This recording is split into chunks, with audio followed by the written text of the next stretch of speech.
Olá, meu nome é Carissa Vieira e hoje eu vim fazer um vídeo de perguntas e respostas. Eu fui lá no Instagram e pedi que as pessoas fizessem perguntas relacionadas ao tema do horror, porque estamos em outubro e eu adoro o gênero do horror, né?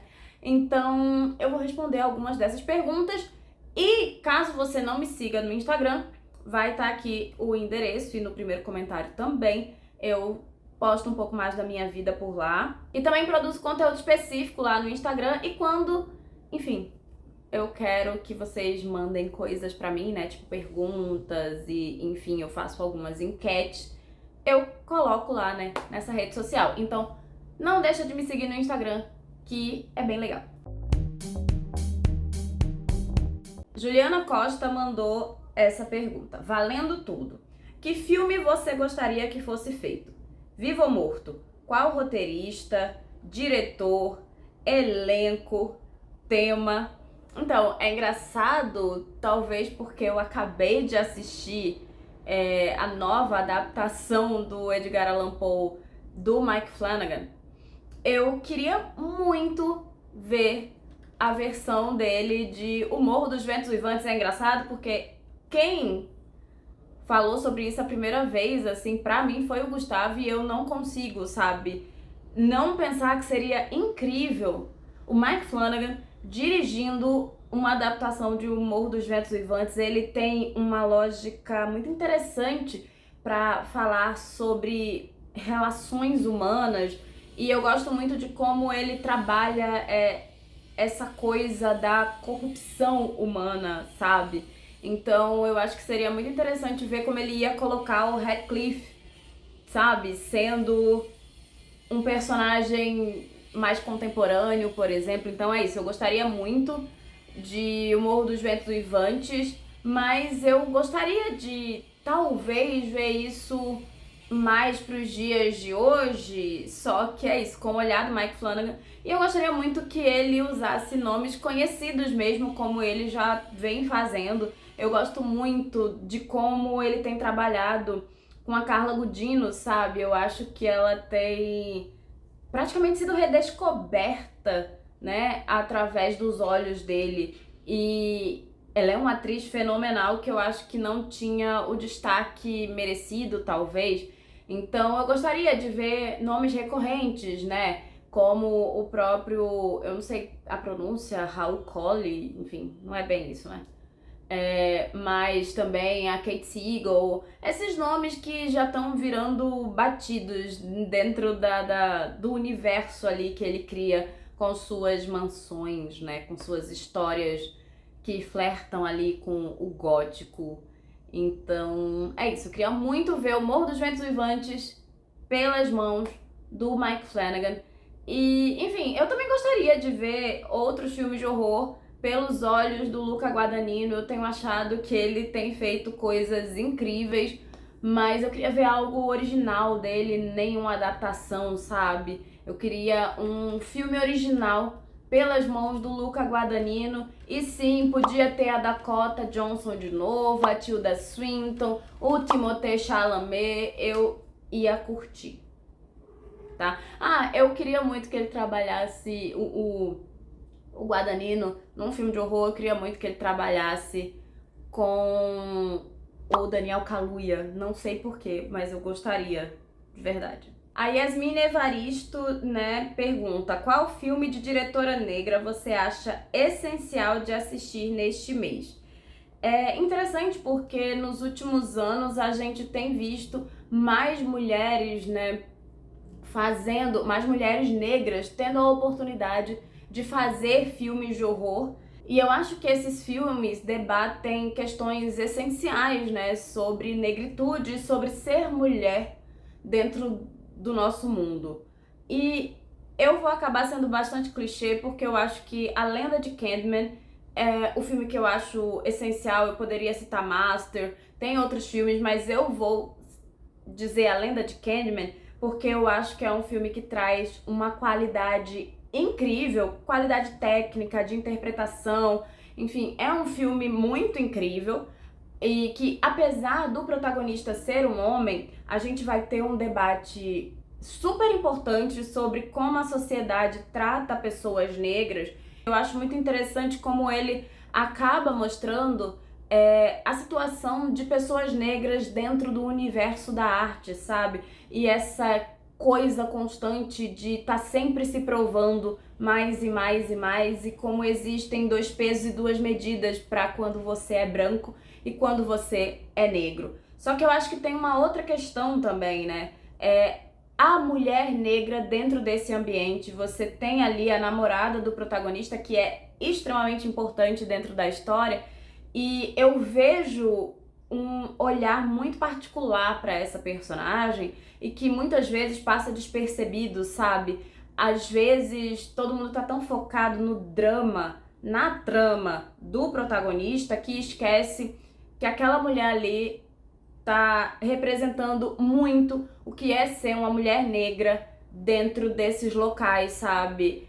Trabalhando com arte ou muitas vezes com comunicação, você sendo a única mulher negra dentro desse ambiente e sendo bombardeada constantemente por todas as pessoas, sabe? E aí você não tem nem oportunidade, às vezes, de usufruir do seu sucesso profissional, porque você, como mulher negra, é colocada nesse lugar de cuidadora.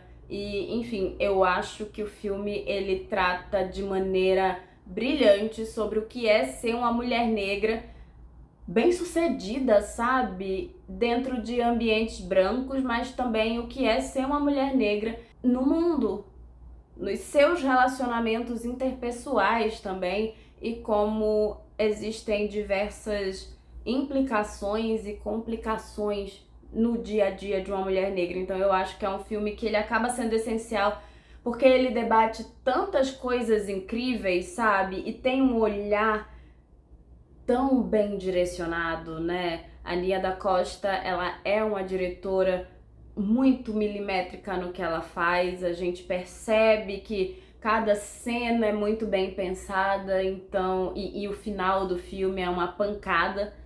E é importante, né, falar das histórias negras. Então eu acho que um filme de horror feito por uma diretora é A Lenda de Candyman. O Pedro XCX pergunta: já viu alguma obra de horror feita no continente africano? Então, eu vou citar o Atlantique, que é um filme que eu sempre falo nas minhas aulas e tal. Ele é um filme franco-senegalês, né? Mas ele se passa no Senegal. Essa diretora é franco-senegalesa, inclusive ela é sobrinha de um dos maiores cineastas do Senegal. E, enfim, esse filme foi um sucesso. E é um filme de horror que eu acho que vale muito a pena ser visto, inclusive para quem não gosta de horror, para quem tem muito medo de horror. Ele é um filme que não vai ficar te dando susto o tempo inteiro, mas eu acho que é um filme muito interessante pra gente sair desse nosso lugar, sabe? A gente vê muito filme americano, né, dos Estados Unidos e europeu, e vê que existem outras histórias a ser contadas, existem outras realidades, e é muito interessante ver a realidade ali do Senegal, ao mesmo tempo que eu também acho que existem semelhanças ali na lógica do Senegal com a lógica do Brasil. Então eu não acho que é tão difícil assistir o filme e se identificar. Pelo contrário, vão ter, óbvio, coisas que são diferentes, mas na verdade eu acho que tem muitos pontos de convergência com a nossa realidade aqui no Brasil. Então é um filme muito interessante e que vai sair, sabe, dessa lógica do horror americano que fica o tempo todo te dando susto. É um filme que vai trazer outras questões, outros olhares. Então fica a dica para conhecer o trabalho da Mati Diop, mas para assistir Atlantique, tava na Netflix até um dia desses, acho que ainda está. É um filme rapidinho, então vale muito a pena. Vale muito a pena, na verdade, conhecer o cinema senegalês como um todo. Existem grandes cineastas e, enfim, é um país muito rico no cinema, sabe? Vale muito a pena. A Isadora, ela pergunta: como você enxerga no horror a possibilidade de debate social? Então, eu acredito muito que o horror, ele é uma forma gigante, né, para debater questões sociais, inclusive porque através, enfim, das convenções do gênero, né, das convenções do horror, a gente pode usar diversas alegorias para falar das questões que estão acontecendo na nossa sociedade, sabe?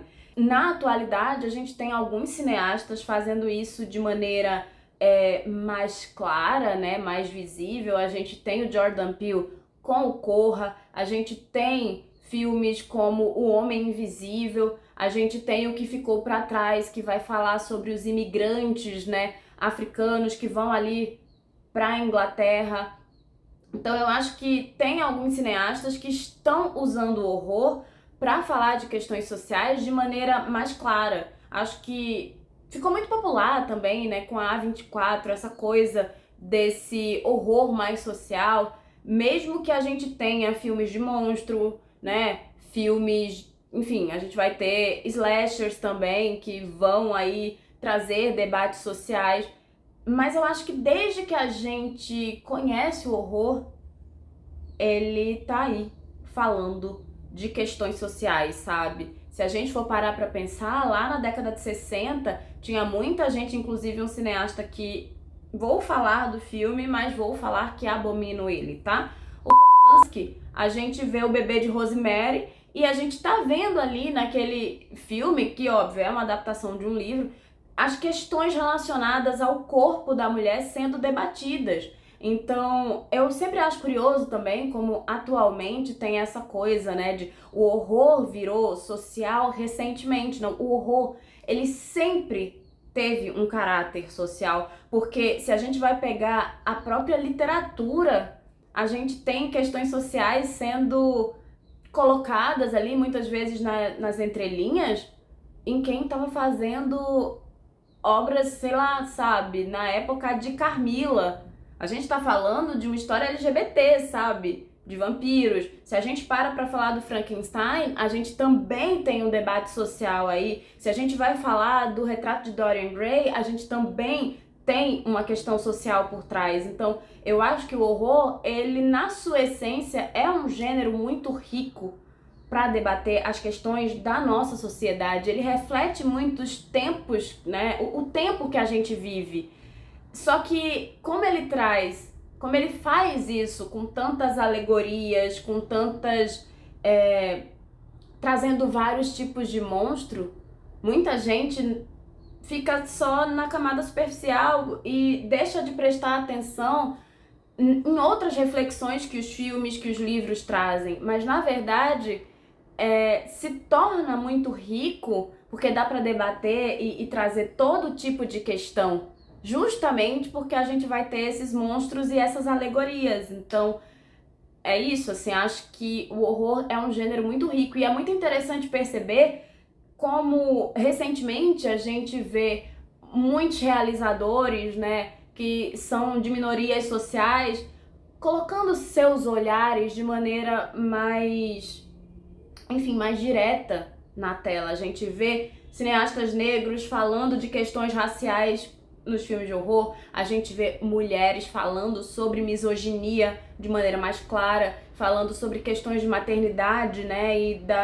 enfim, das questões relacionadas ao envelhecimento feminino. A gente vê muitas pessoas da comunidade LGBT também indo fazer seus filmes, né, suas obras e trazendo essas questões, lembrando que isso sempre existiu no horror. Eu acho que agora a gente só consegue fazer isso de maneira mais clara, mais direta, mais aberta.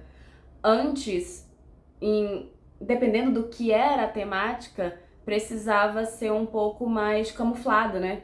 Mas o horror sempre foi um gênero riquíssimo para esse debate social e é uma das coisas que mais me encanta no gênero, sabe? Como ele, enfim, permite tantos debates e, eu acho lindo, né? Tanta coisa feia que as pessoas ficam falando do medo, do susto, né? E de como o horror traz muita violência, mas na verdade eu acho brilhante como é um gênero rico.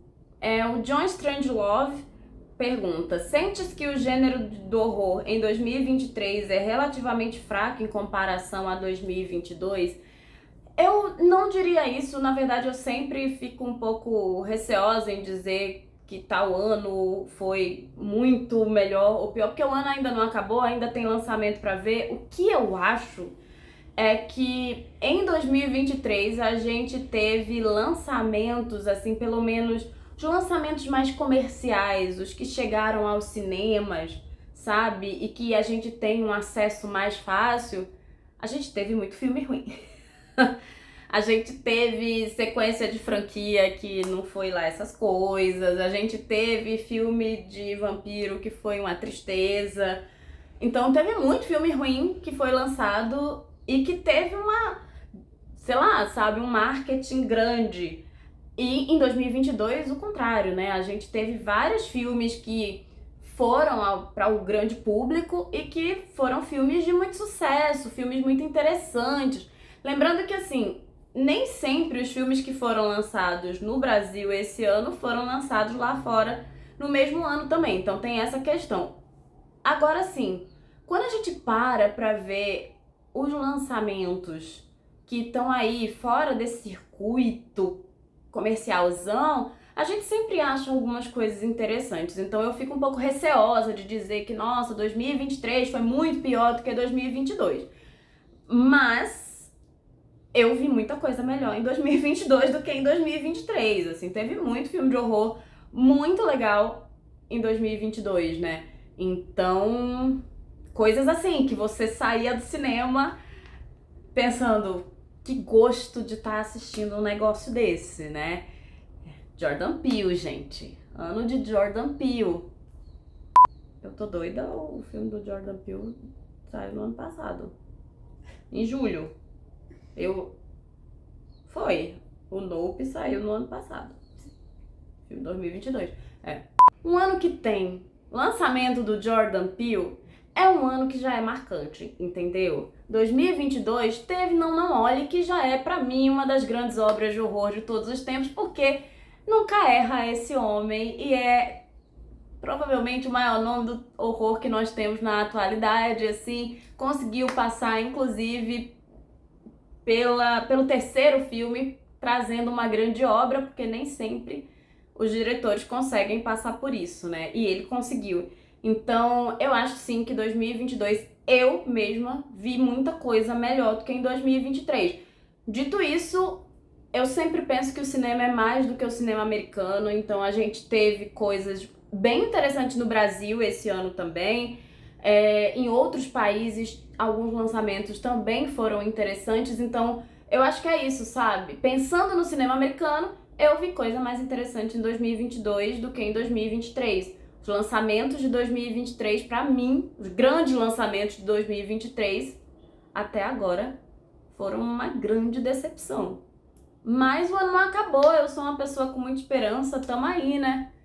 Semana que vem tem mais filme novo saindo, quem sabe o filme é bom.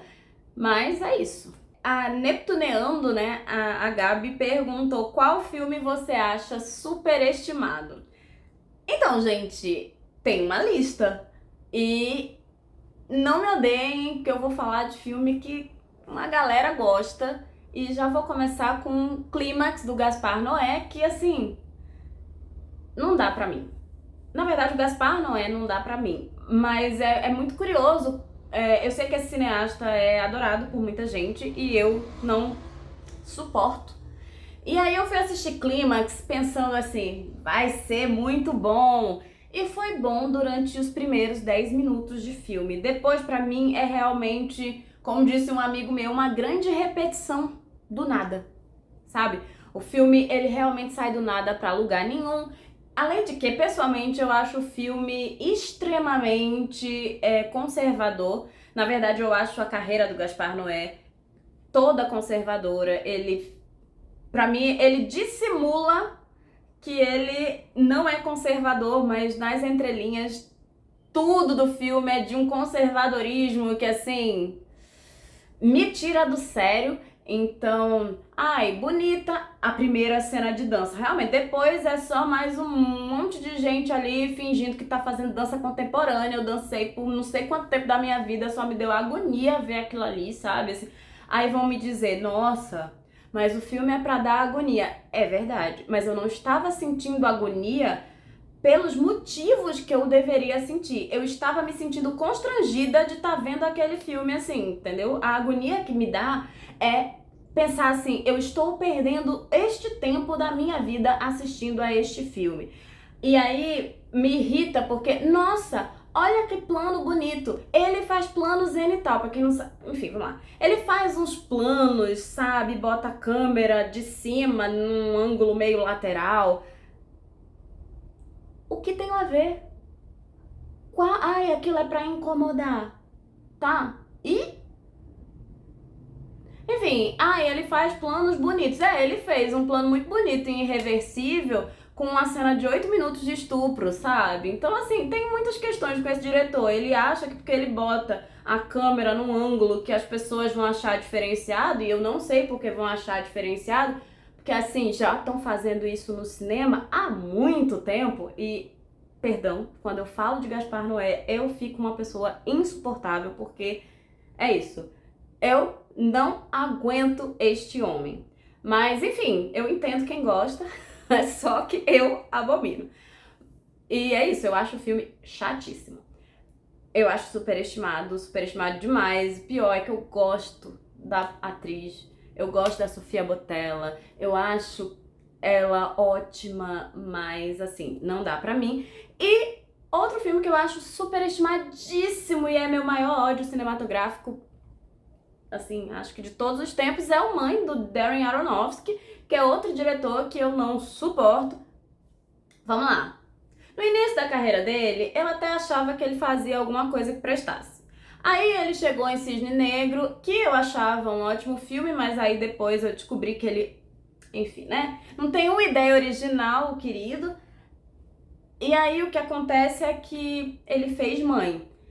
Eu pessoalmente acho todas as alegorias, assim, chatíssimas, batidíssimas, extremamente óbvias. Acho o filme de uma misoginia terrível, odeio toda a coisa lá, sabe? De nossa, vamos discutir a arte, a musa. Odeio toda a questão bíblica também. Ai, acho uma besteira. Eu acho esse filme desonesto. Acho que ele constrói o filme através de uma ótica de desonestidade. Eu entendo que cinema é manipulação, mas eu acho que é como você faz essa manipulação. Então eu tenho muitos incômodos, principalmente porque esse filme tem toda uma aura de... Nossa, grande obra-prima, Aronofsky, gênio! Ele fez uma alegoria da Arca de Noé com uma pia. Sim, não dá. Pra mim, não dá, acho superestimado. Tenho grandes amigos que amam, continuamos amigos, não se sintam ofendidos porque eu não gosto do filme, porque muita gente fica. Um dia, quem sabe, eu chego aqui pra falar de forma mais detalhada porque eu acho esse filme uma abominação.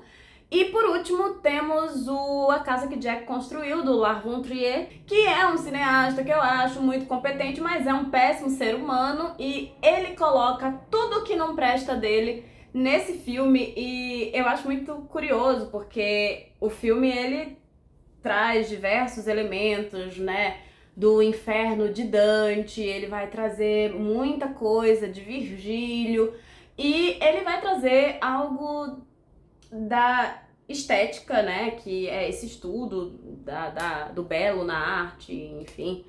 E ele vai trazer um conceito chamado conceito de sublime, que o Kant vai trabalhar, né. E assim, ele é tão prepotente na construção, sabe? Ele traz... Primeiro, é violência gratuita, e tudo bem existir violência gratuita, mas a maneira como ele constrói é meio sádica, e aí ele usa isso para construir essa lógica do conceito de sublime, né, que tem a ver com a estética, e é de uma prepotência, sabe? E é isso, todas as alegorias ali, todas as questões relacionadas a Kant, a Kant e ao inferno de Dante me tiram do sério. Porque, além de tudo, ele fica o tempo todo se autorreferenciando e autorreverenciando dentro do filme. É a típica lógica do homem branco, cis, heterossexual, que se acha tão genial. Nossa, olha como eu sou Parece que ele tá o tempo todo dizendo: nossa, olha como eu sou genial. Eu tô aqui trazendo o conceito de sublime. Eu estou fazendo um filme falando sobre Kant. E mais, eu estou aqui falando sobre o inferno de Dante. E eu só vou mostrar de maneira óbvia, como se ele já não tivesse feito isso durante todo o filme, que eu estou falando sobre o inferno de Dante na cena final. Cara, ele faz referência ao negócio o filme inteiro. Sabe? E aí, nesse meio tempo, ele, tipo, trucida a criança, entendeu? Mutila a mulher e faz piadinha com relação ao fato dele ser considerado um cineasta nojento por causa das coisas que ele falou. Se eu não me engano, foi em Cannes, ele teve falas antissemitas, ele é um lixo humano. Então, assim, superestimado, conheço muita gente que ama, as pessoas falam super bem desse filme, porque, nossa, incrível. Eu só acho... Eu não tenho muita paciência pra quem fica o tempo todo dizendo: eu sou inteligente, olha como eu sou inteligente, eu sou muito inteligente. E aí eu acho que esses 3 filmes que eu citei aqui são exatamente isso. É o ego do homem branco, sabe? O tempo todo ele dizendo: eu sou muito inteligente, olha essa sacada que eu fiz aqui nessa cena. Olha essa outra sacada que eu fiz nessa outra cena. Olha essa referência que você não vai pegar. Eu não tenho paciência. Eu não tenho paciência pra esse excesso de ego. Gente, vai pra psicanálise, vai se tratar, entendeu? Vamos trabalhar isso aí, porque não dá. Enfim, eu não suporto mesmo esses filmes.